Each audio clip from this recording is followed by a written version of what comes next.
Don't steal the Brainrots. Everyone in town talked about the abandoned arcade at the edge of Maple Street. Kids crossed the road to avoid it, and glitchy laughter echoed through the streets. Until the night, Zane broke in. H2, Strong Chapter 1, The Dare. Zane was the bold one in the group, the one who never backed down from a challenge. So when his friends dared him to step inside the old arcade and bring back a Brainrot, he laughed. Seriously? What's the worst that could happen? A jump scare? His friend Mia shook her head fast. No, Zane, you don't get it. The Brainrots aren't like toys or ghosts. They're alive. They attach to you. They change you. Zane grinned. Perfect. I've always wanted a pet parasite. And before anyone could stop him, he kicked the door open and stepped inside. The arcade lights flickered awake. Machines beeped on their own. And sitting in the center of the room was a glass container filled with something moving.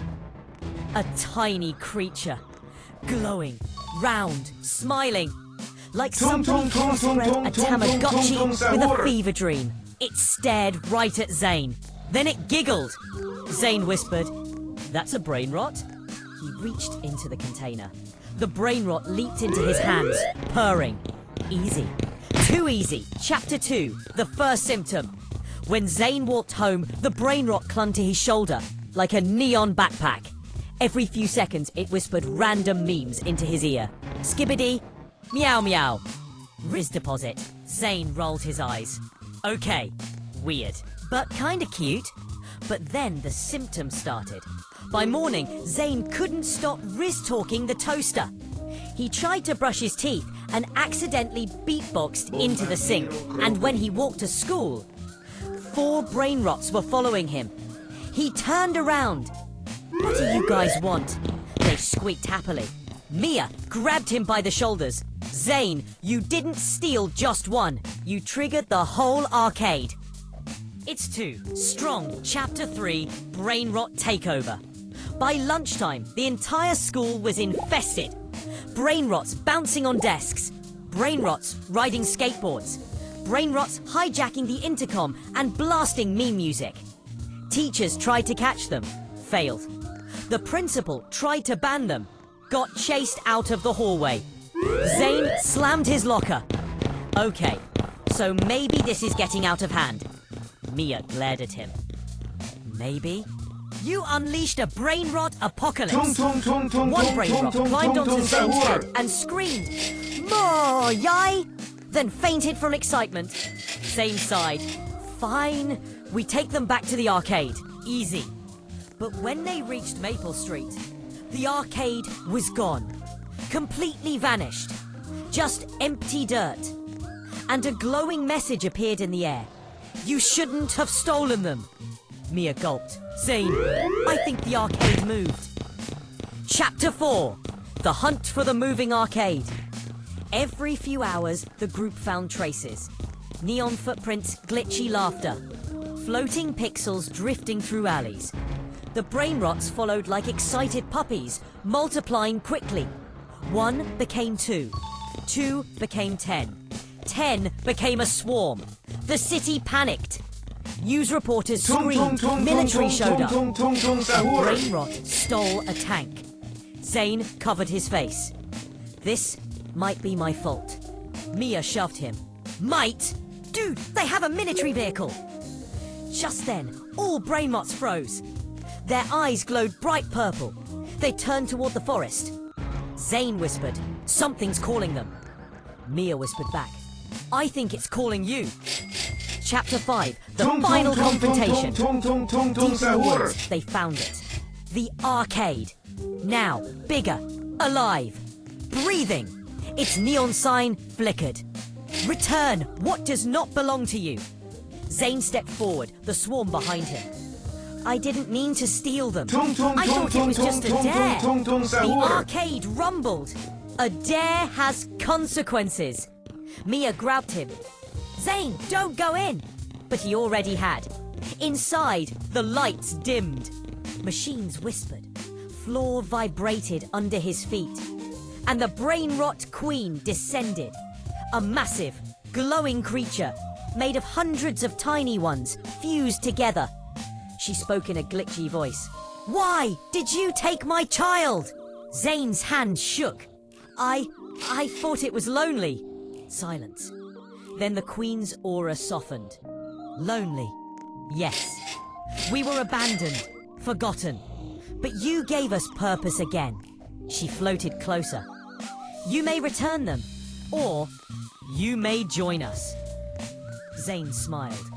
"I'll return them, but on one condition. Let them visit. Let them stay in town sometimes. Let people know they're not monsters. They're just noisy." The Queen blinked. Then she nodded. "Agreed." The Brainrots squealed happily. A portal opened. They marched inside one by one, waving. Zane waved back. The Queen whispered, "Do not steal them again. But you are welcome to visit." And just like that, the arcade vanished. Epilogue, peace. Mostly. Life returned to normal. Mostly. Every once in a while, a Brainrot would reappear in Zane's backyard, screaming memes at 3 in the morning. Mia sighed. "We will never have a normal night again." Zane grinned. "Yeah, but at least the world didn't end." A Brainrot jumped onto his shoulder and yelled, "Boom! Skibbity moy!" Mia face-palmed. Tum-Tum Sahur. Okay, maybe almost didn't end. H1, Part 2, The Night of Mirrored Faces. The house felt colder the moment we stepped back inside. Not because the temperature changed, but because something in the air knew what we had done. The Brainrots were missing one of their own now, and the silence inside the walls felt like it was watching us. I shut the door and leaned on it, trying to catch my breath.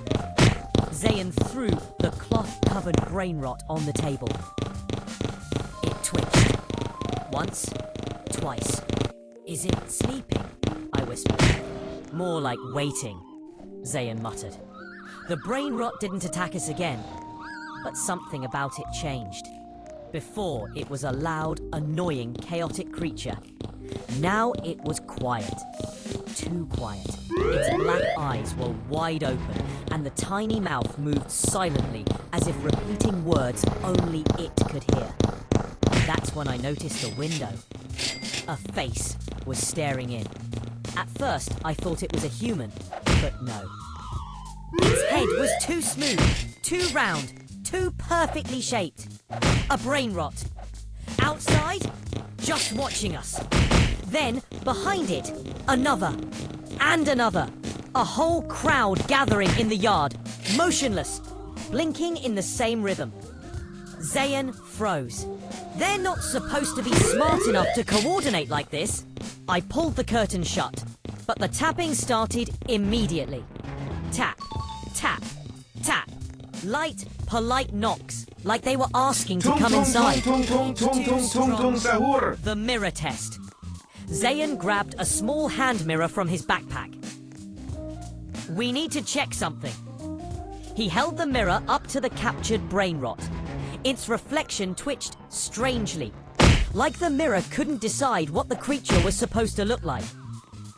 The reflection showed a smiling face, but the real Brainrot wasn't smiling.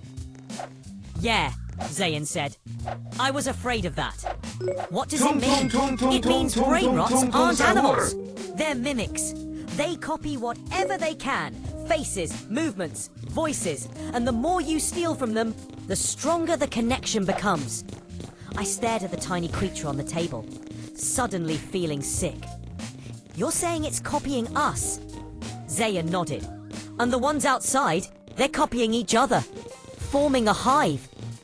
That's when the doorknob began to turn, slowly, gently, as if someone was testing how locks worked. The first imposter. My phone buzzed. "Zayn, message. Hey dude, open the door, I forgot my keys." I looked up at him, the real Zayn, standing right next to me. He grabbed my phone, eyes widening. They're copying our text patterns too? The knocking stopped. And then came the voice. Bro, open the door! It sounded exactly like Zion, but Tum-Tum wrong. Sahur. Like every syllable was stitched together by something that didn't understand emotions. Don't move, Zion whispered. He pulled me back as the voice continued. I'm cold, let me in! Another voice joined in. This time, the copy of my voice. It's me! Please, open up! Zion exhaled shakily. They're escalating.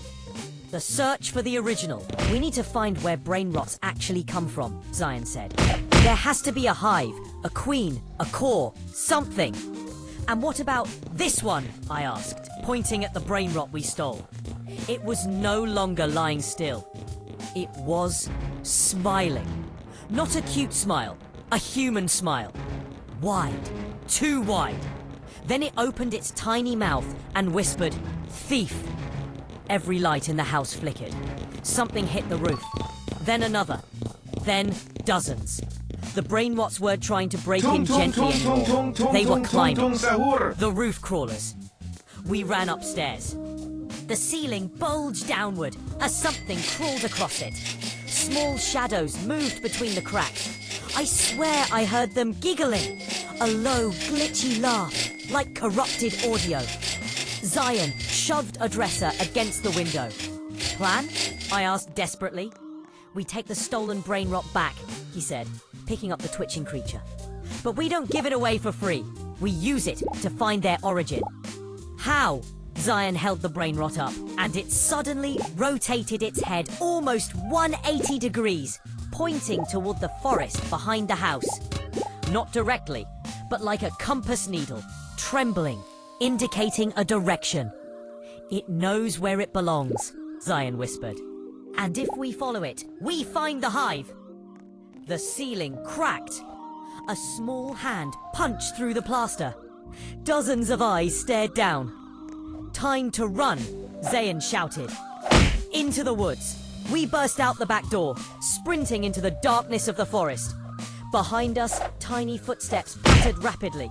So many that they blended into one horrible sound, like rain made of claws.